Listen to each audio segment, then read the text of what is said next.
Assalamualaikum warahmatullahi wabarakatuh.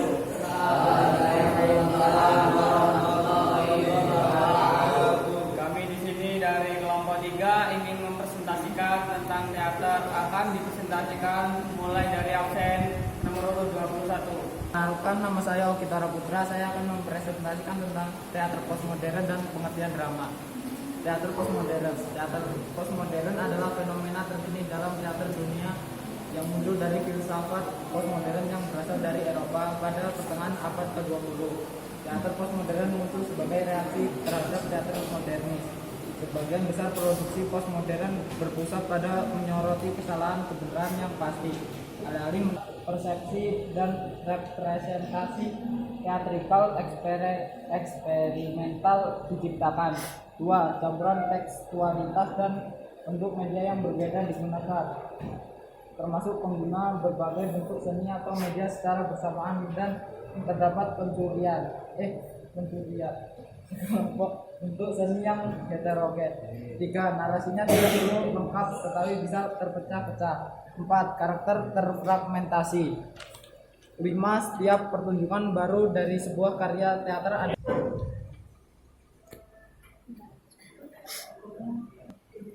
Kenalkan, nama saya Poppy Berliana Oliva. Di sini saya akan mempresentasikan tentang seni teater. Kata teater berasal dari bahasa Yunani yang berarti gerak. Tontonan drama memang menonjolkan percakapan, dialog, dan gerak-gerik para pemain. Percakapan dan gerak-gerik tersebut memperagakan cerita yang tertulis dalam naskah. Dengan demikian, penonton dapat langsung mengikuti dan menikmati cerita tanpa harus membayangkan. Lahirnya teater adalah bermula dari upacara keagamaan yang dilakukan para pemuka agama. Lambat laun upacara keagamaan ini berkembang bukan hanya berupa nyanyian, puji-pujian, melainkan juga doa dan cerita yang diucapkan dengan lantang. Selanjutnya, upacara. Nama saya Raditya Rezananta.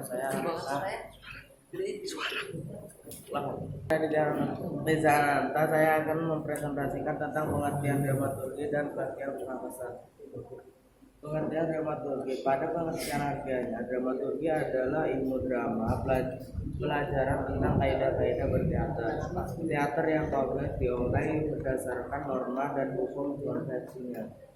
Teater dipelajari sebagai bentuk seni yang kompleks karena unsur pedomannya berasal dari ragam bentuk seni lainnya seperti seni tari, seni rupa, musik, dan bahkan multimedia. Dasar drama adalah konflik kemanusiaan yang selalu menguasai perhatian dan minat publik. Assalamualaikum warahmatullahi wabarakatuh.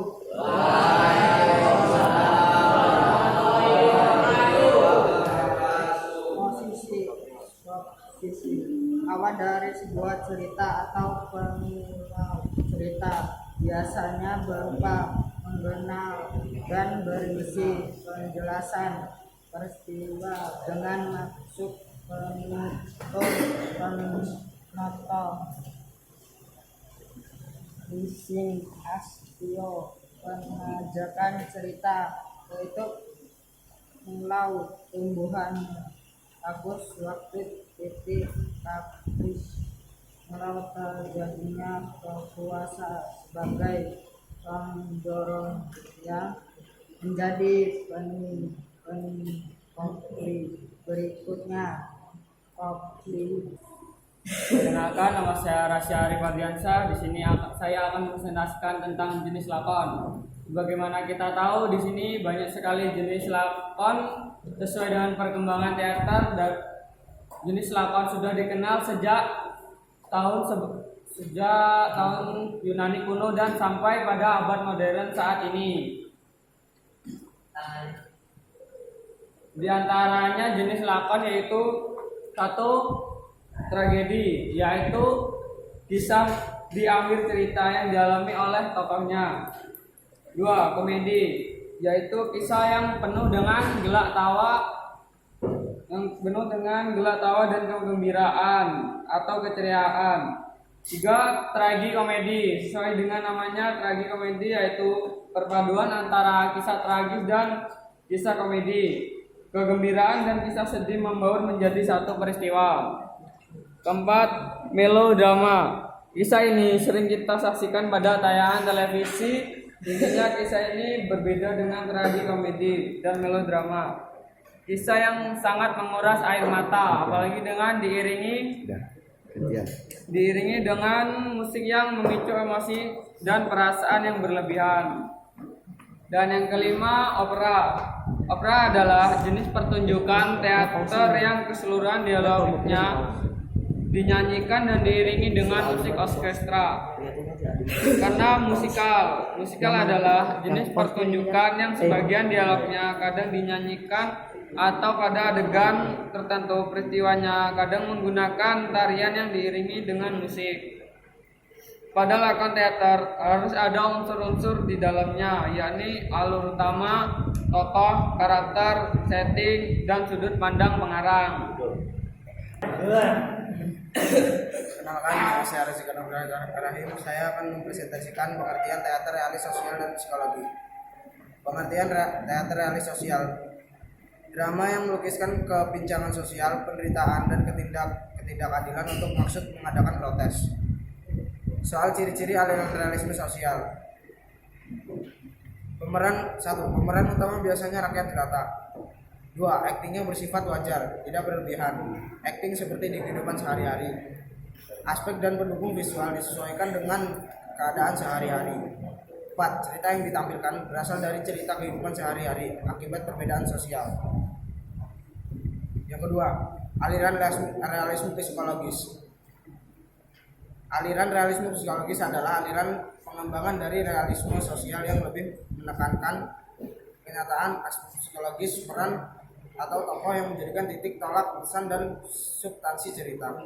Ciri-ciri aliran realisme psikologis: 1. Lebih menonjolkan aspek kejiwaan tokoh. 2. Settingnya wajar dengan intonasi yang tepat. 3. Suasana yang ditampilkan secara simbolis untuk mendukung aspek psikologis peran atau tokoh.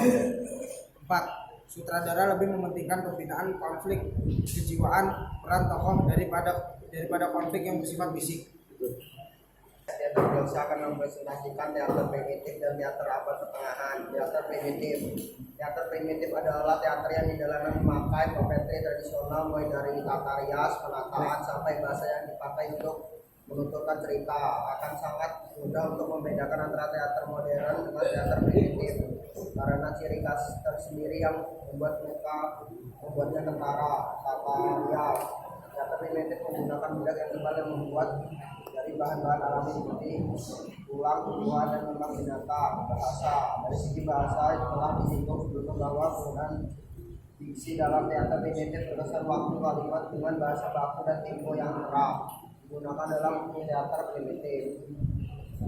Teater abad pertengahan. Dalam tahun 1400-an dan 1500-an banyak kota di Eropa memerintahkan drama untuk merayakan hari besar umat Kristen. Drama dibuat berdasarkan cerita Alkitab dan dipertunjukkan di atas kereta yang disebut Pageat dan dipertunjukkan di atas kereta yang dipertunjukkan jalan, dan prosesinya penuh warna diselenggarakan di seluruh dunia untuk merayakan berbagai hari besar dan keagamaan. Rizal Prayoga, saya ingin mempresentasikan teater realis dan teater biasa. Teater adalah suatu kegiatan yang menggunakan tubuh untuk menyiapkan suatu pesan dan emosi yang dapat dari sebuah pertunjukan karya seni. Kegiatan teater berasal dari 3 unsur, yaitu pekerja, tempat, dan penikmat. Tanpa ketiga unsur tersebut tidak dapat berjalan amal. Teater diciptakan sebagai bentuk cara para dewa yang mengandung kekuatan gaib yang dianggap supranatural. Teater modern. Ciri khas teater modern bisa dilihat dari penggunaan naskah dan cerita yang terpengaruh oleh budaya barat dengan seni teater tradisional yang cenderung tidak menggunakan naskah dan tema diangkat berupa sejarah dan istiadat atau ciri khas. Akan menyampaikan tentang 5 dan IMAK adalah kekuatan yang ada di komunikasi dan melahirkan sebuah prinsip. Dalam prinsip ini terus menguji yang akhirnya terjadi suatu peristiwa yang tidak bisa dielakkan sehingga akan tidak kita tahu. Yang bersifat salah satu atau satu pihak alami perbedaan. IMAK harus tumbuh dari tokoh utama yang berujung dari keseluruhan lampu. Saya Dr. Maulana, saya akan mempresentasikan tentang missing action atau kebanyakan cerita. Sebagai sebuah karya tulis, lakon memiliki struktur yang membedakan dengan jenis karya sastra lain yang disebut dengan struktur dramatik. Struktur ini merupakan acuan aksi atau peristiwa yang tersaji di atas pentas dalam menyampaikan pesan utama lakon. Salah satu struktur lakon yaitu rising action, yaitu mulainya tumbuhnya laku. Satu titik konflik mulai terjadi. Kekuatan sebagai pendorong yang menjadi benih-benih konflik berikutnya. Umumnya ditandai oleh satu kekuatan, keinginan, dan tujuan dari tokoh utama yang akan mencari jalan pada tujuannya. Di sini sudah mulai dijelaskan laku karakter untuk mengatasi konflik dan tidak mudah untuk mengatasinya, sehingga timbul frustasi, amukan, ketakutan, atau kemarahan. Konflik ini semakin. Sekian presentasi dari kelompok kami. Apakah ada yang ditanyakan? Ya. Silakan bagi yang ingin bertanya, akan ada sesi tanya jawab. Kalau mau jawab Warahmatullahi wabarakatuh. Waalaikumsalam. Saya dari kelompok 1 ingin menanyakan, sebutkan 2 contoh teater modern.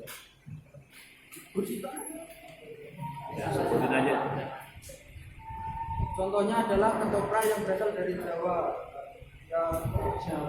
yang dari Riau dan drama yang dari Bandung. Assalamualaikum warahmatullahi wabarakatuh. Waalaikumsalam. Saya Alma Aretama dari kelompok ingin memberikan pertanyaan. Sebutkan bahan-bahan untuk teater primitif. Yang menjawab Reski Antapil, Sias.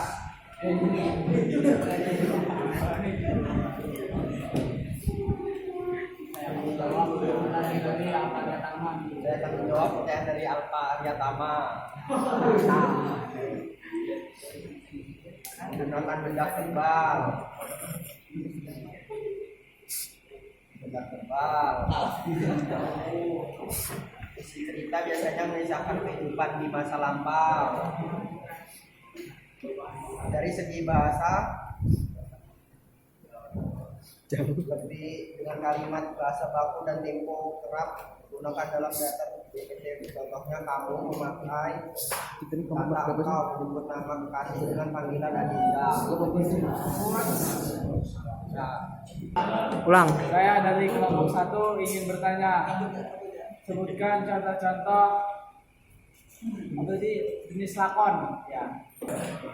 Di sini saya akan menjawab pertanyaan dari Erlanda Ejar Aditya.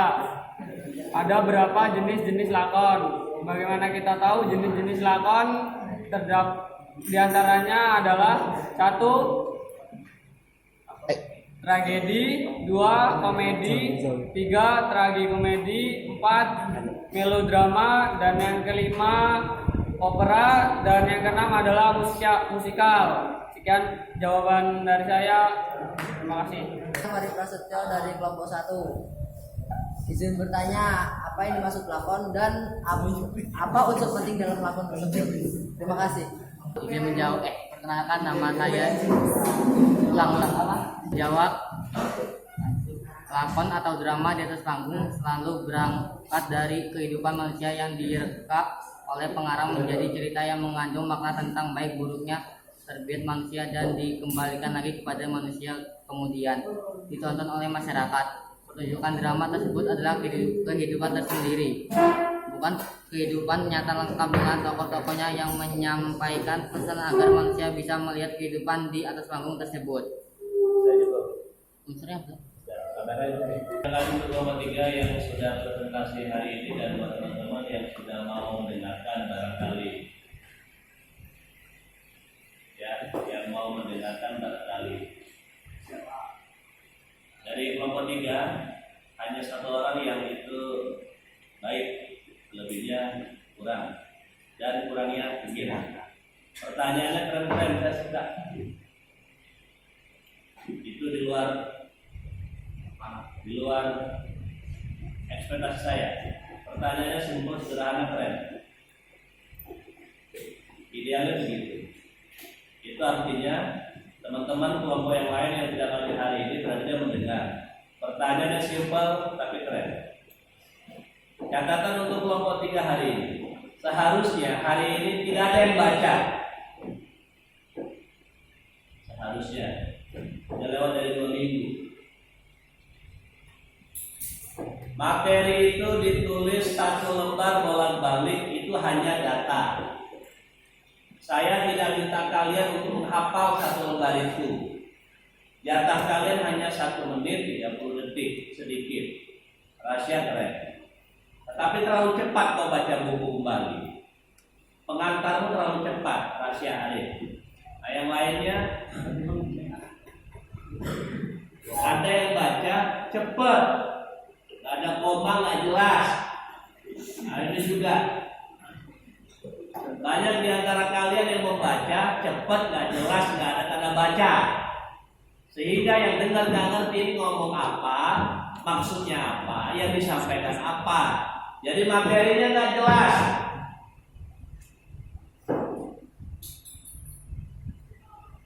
Belajar gampang, mendidik yang susah.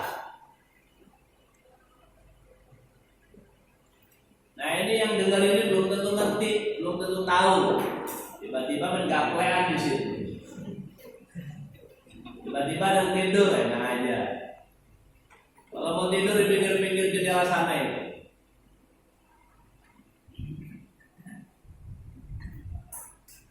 Saya ingin menyampaikan kalau saya sedih mewakili orang tua kalian di rumah, saya dan guru-guru yang lain, nggak usah. Guru-guru yang lain bukan urusan saya gitu. Sedih saya. Kontrak belajar sudah saya kasih, bebas berteman, nggak dipakai. Kelihatan kan 1 minggu, 2 minggu nggak dibaca di rumah, baca di sini. Apa nilainya? Kurang semuanya. Udah kurang min lagi. Nah, ini yang baik cuma 1. Iya rahasia. Gampang dia ya. Baik. Gak usah tepuk. Jelek tepuannya. Jadi nggak apa-apa. Terima kasih.